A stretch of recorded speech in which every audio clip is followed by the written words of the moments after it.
Welcome to the Ladies Who Leverage podcast. I'm your host, Kelly Charles Collins, and today I want to share with you an interview I did with Leslie Mizerak about being an empowerful leader. I take you on my journey and explain to you what I mean by sit, don't stay. So take a listen and enjoy.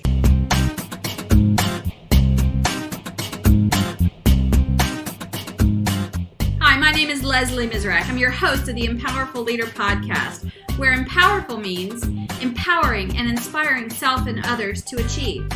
In this podcast, we ask 8 powerful questions to unlock leadership life lessons that can help you be empowerful.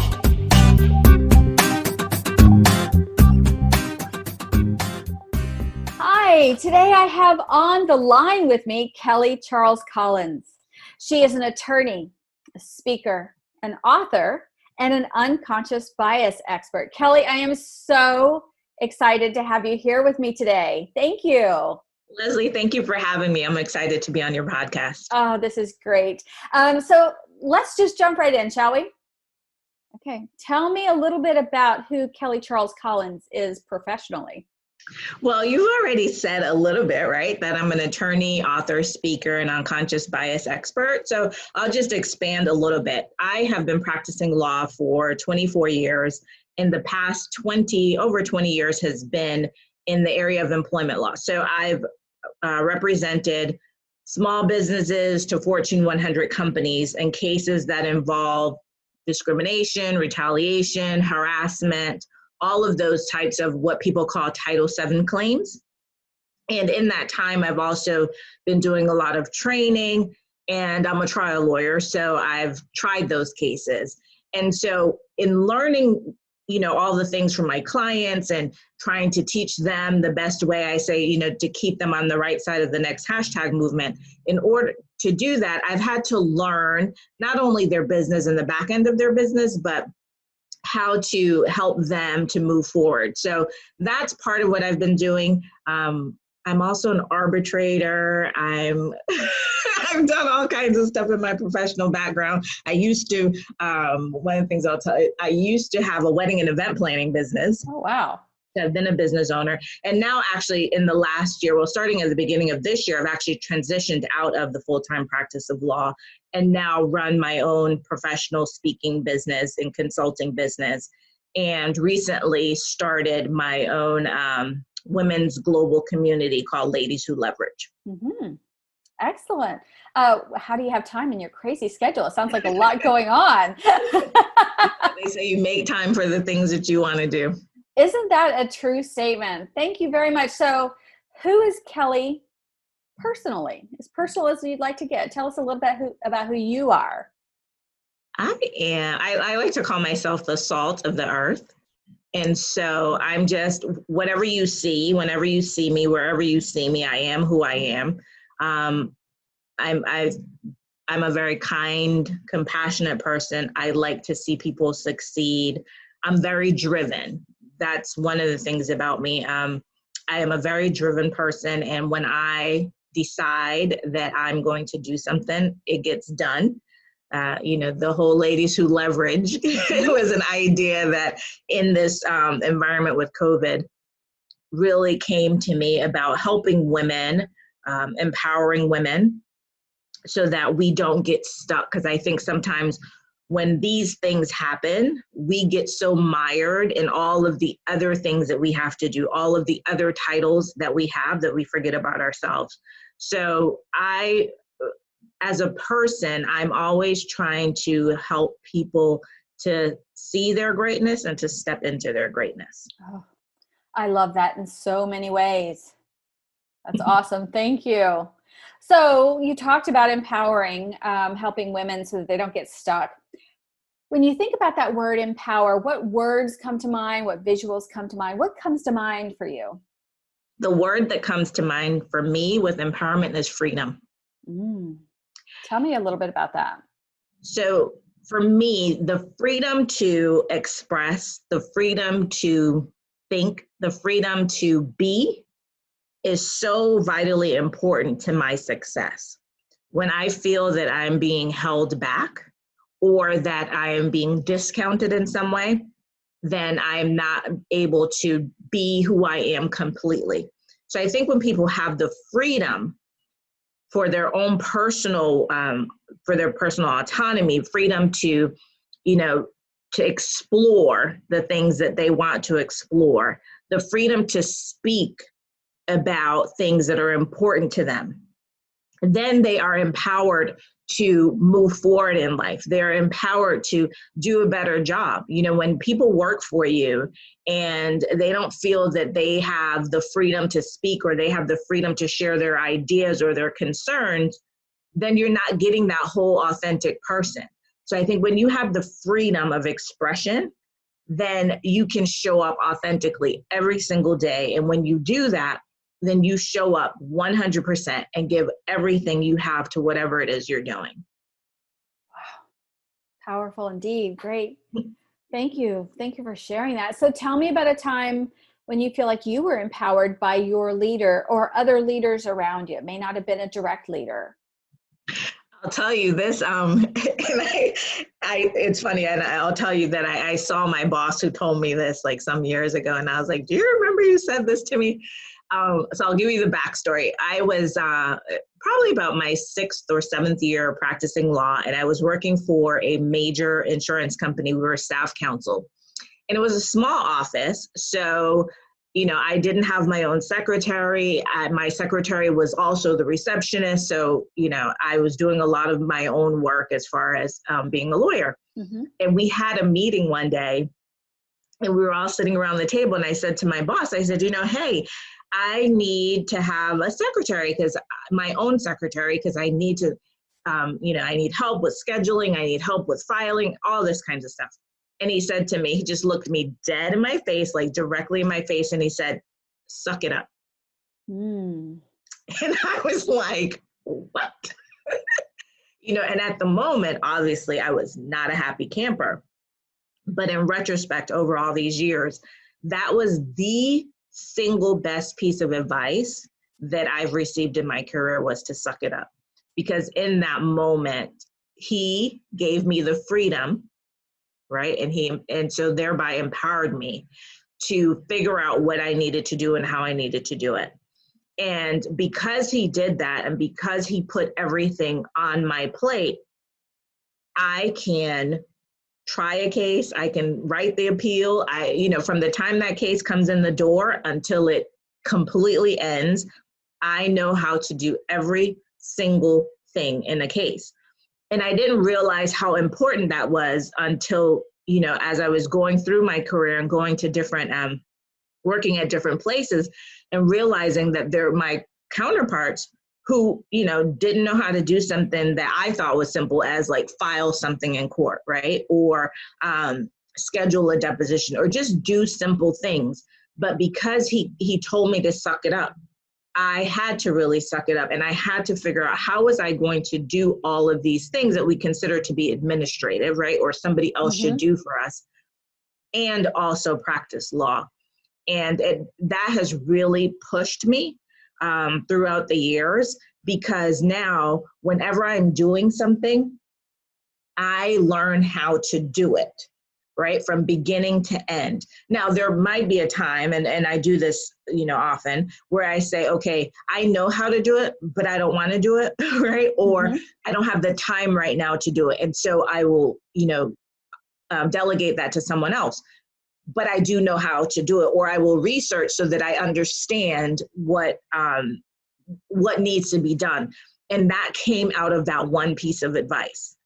That is huge. Do you think, you talked about, you might leverage someone else, you might delegate to someone else. Do you think having that knowledge and ability makes you a better leader, positional leader in that respect, because you have an understanding around what's expected? You can give better expectations, set good clarity. Do you think that's been helpful for you in that perspective as well? Yeah, absolutely. Because when you think about stuff, one of the things I talk about with being a speaker, and in the space that I'm in with unconscious bias and bystander intervention and workplace investigations, one of the things that I think differentiates me is I'm not just talking about something that I've seen. right? I'm speaking about things that I have done, that I have experienced, that I know how to do. And when I'm leading people, I make sure not to ask them to do anything that I can't do, haven't done, or wouldn't do myself, right? And so I think it's really important to understand everything that you are asking someone else to do, and I don't have to have an expertise in everything, but I think it's important, if you're going to lead people, to at least have a base level of knowledge to be able to communicate with them, and to and also to make sure that the end product is what you intended. Really valuable. True. That is awesome. Yeah.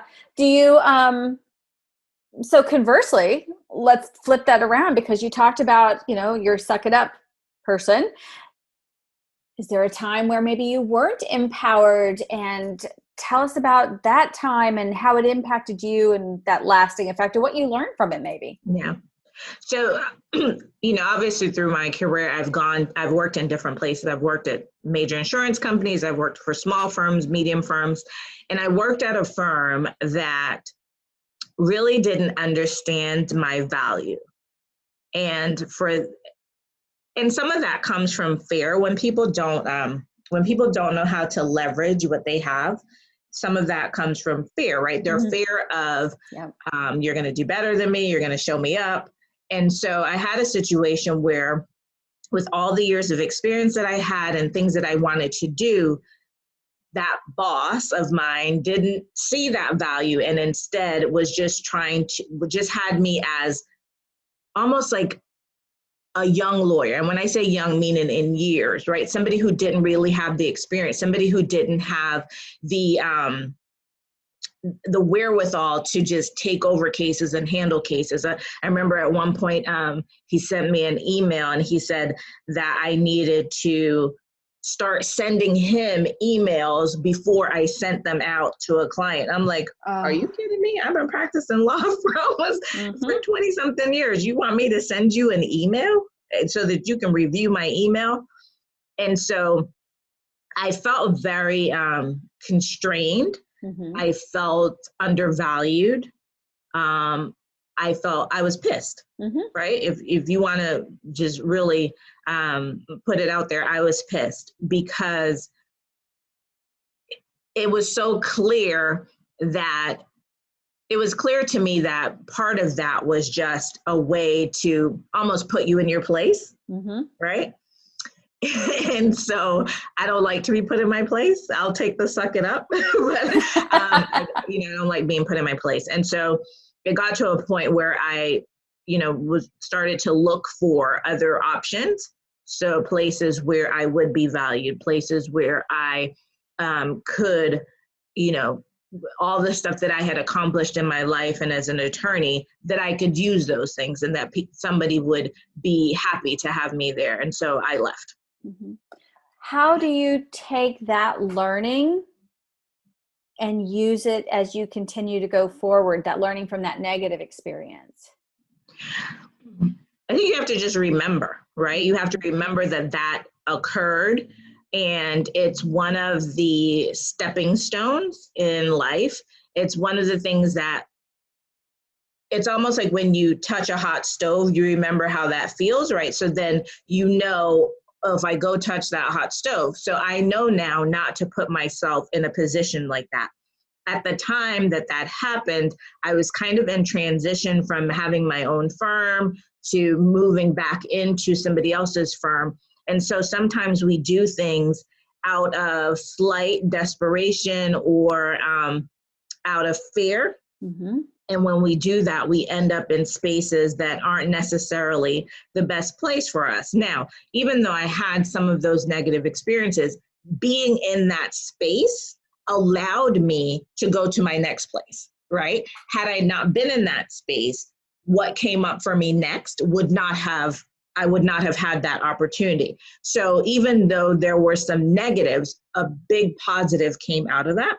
And so, we can't dwell. I think that's the part. I coach women lawyers and I coach women all the time. And one of the things I tell them is you can sit, but you can't stay. Oh, right? I like that. Yeah. So what I mean by that is even, we've lost jobs, we've lost, all kinds of stuff. And we get down, and I get down, I cry, I get miserable, whatever.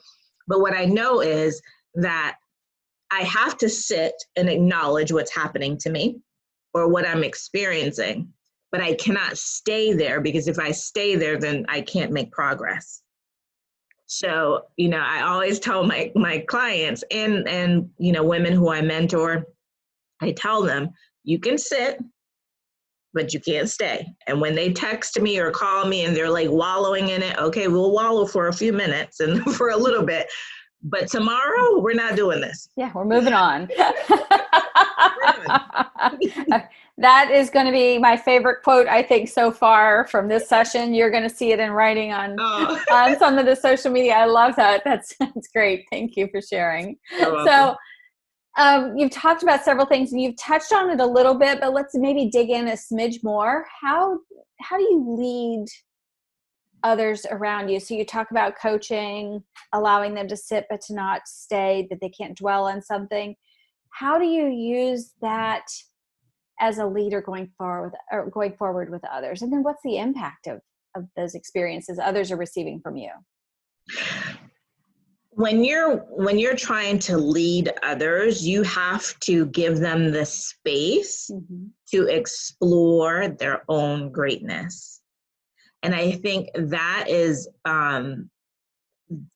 a downfall that we see in leaders sometimes, because for leaders, I'm the leader, you follow, you do what I say, you do what I do. Well, not everyone will adhere to that, or not everyone will take kindly to that. And so when I think about it, it's funny because I just had a conversation with a couple of people, and I was saying, I never really think of myself as a leader. I've never really thought of myself as somebody who managed a team, but obviously I did. As a lawyer, I have paralegals, I have assistants. But I think the reason why I feel that way is because I have always put myself in a place that, listen, yes, I have a law degree, but being a lawyer is what I do for a living. It's not who I am as a person. So whenever I am working with someone, I am working with someone, right? And so my paralegals and my assistants and whoever is in the office staff, I work with you, right? I never think of people as working for me. And so when it comes to that, they know that they can come and speak to me. At my last firm, my office was like the psychologist office, like every single, and it's funny because my door had glass, so everybody could see what was happening in there. But everybody would come into my office, and they would come and they would sit and they would talk to me. And because they knew that what they shared with me, number one, wasn't going anywhere. And number two, I was going to help them work through whatever it is and to have them make the decisions. I think that's part of being a leader too, and being a good mentor, is to allow people to come up with their end goal, their decision when you're working with them. And so again, it's about, people say this word all the time and it's probably overused, but it's about empowering. But for me, it's about giving them the freedom to think and to express and to come to their own conclusions. Yeah, there's something so very special in holding space for someone. And you said this a couple of times, letting them sit but not dwell, holding the space so they can explore their greatness. Those are just, they're massive phrases that I don't think in our very hurried world we do enough for people. And I don't even know that we do it enough for ourselves. That's true. So amazing. Thank you very much. So let's just talk about something for a moment, and you may not have something in mind, and that's okay. But is there, when you think about empowering others, is there a time in your own professional or maybe personal history where you feel like you wish you could go back and have a do-over, hit the do it again button? I'll say there's a skill that I wish that I had learned. Oh, good. Go for it. So as I've gone through being a lawyer for 24 years, it's taken some time, but what I finally figured out is that the riches in being a lawyer is in the development of relationships or business development. And I'm good at I'm really good at building relationships with people once I get to know you, or, you know, I like with ladies who leverage, I can bring people in and there are things I will give freely. And so I will connect with people in that way. However, I am not very good at business development in the sense of, I almost want to say like the male way, right? The maleness of it, which is what I think about with traditional networking, that kind of, you know, like handshaking, kind of stoic. Asking for the business? Yeah. And so when I was a younger lawyer, I didn't realize and was not taught the importance of developing business and developing those relationships in order to make sure that I had that kind of skill set. And so now I'm working on that, because I realized that that's a shortfall. And it's one of the reasons why I created Ladies Who Leverage. And then I coined a word, collabosourcing, because I wanted to make sure that we work together in a way that leverages everything, right? Leverages our expertise, our relationships, and our resources.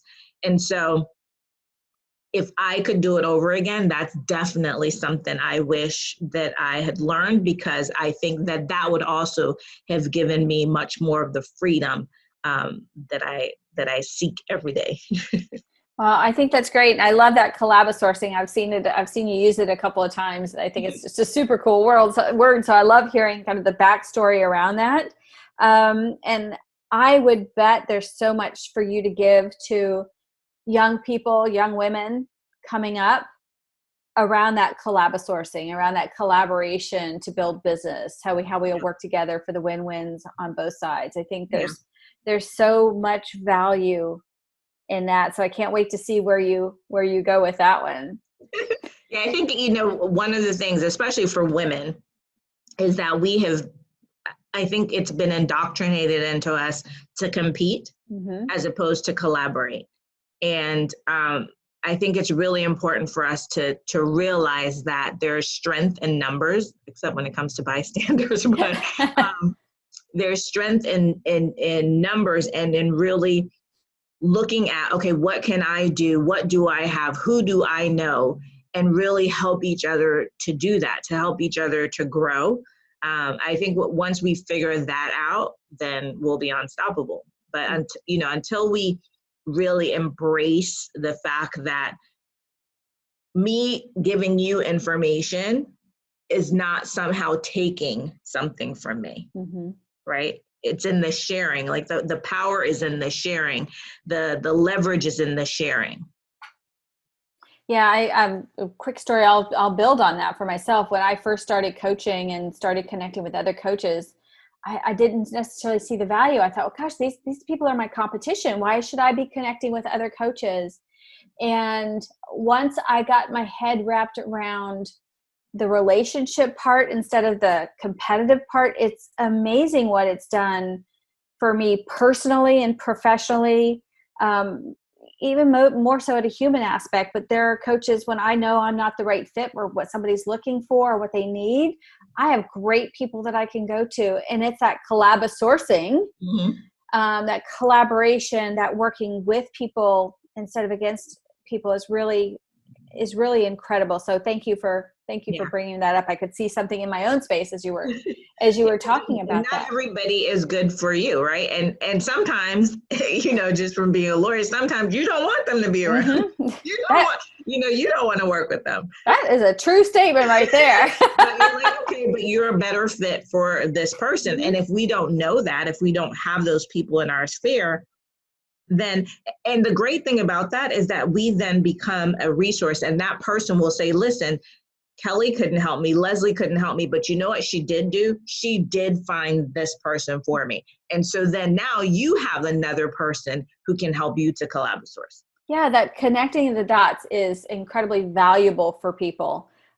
Because we all know things, we know things differently, and that's a beautiful thing. There's not that sameness. And being able to connect with and for other people is really cool. Mhm. So in your mind, how does empowerment impact organizational culture?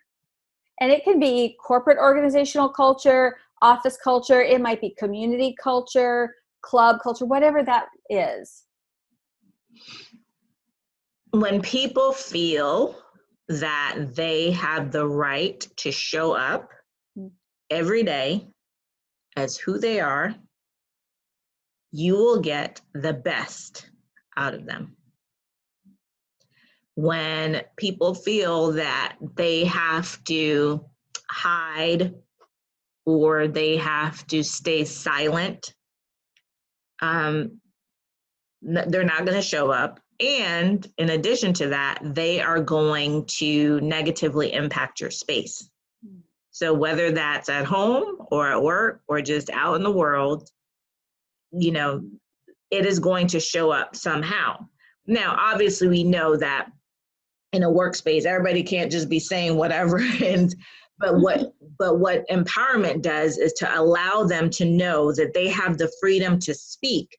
Now, what we have to teach people is, how do you then communicate that in the right way? I always talk about time and place. My mom taught me time and place. And so we may have the freedom to say something or the freedom to do something, but it may not be the time or the place to do it. And so that's part of being empowered too, right? The understanding of when to use that power, when to use the power of freedom to your benefit and not to somebody's disadvantage. I'm sorry that this is not a video podcast for people to see, because I have the hugest smile on my face. I'm so excited about this conversation. So thank you very much.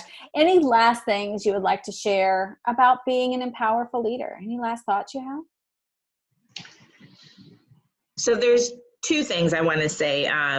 One is that where you start is not necessarily where you end up. And two, that if you believe that you can, you will.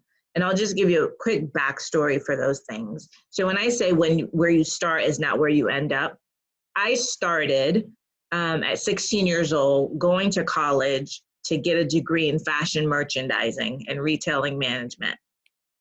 24 years later, after I've graduated, 24 years later, I have those two degrees. I have an MBA in international business management, and I have my law degree. And I went to law school on a whim. And so when I say I believe I can, and so I will, that's how law school came into play. I had never had any dream of being a lawyer. So a lot of people are like, I want to, never. Mm-hmm. That came about from a conversation with a friend who said he was going to go to law school. And I was like, I can do that. And I applied to one law school and I got in, and that's, 24 years later.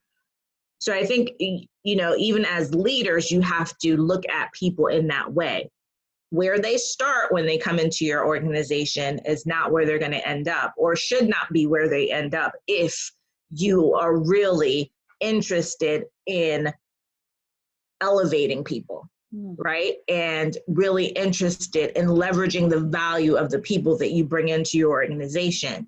And then also for people to understand that if you believe that you can do something, you will do it, right? Because these things are internal. Will is internal. So that's all. Speechless I am.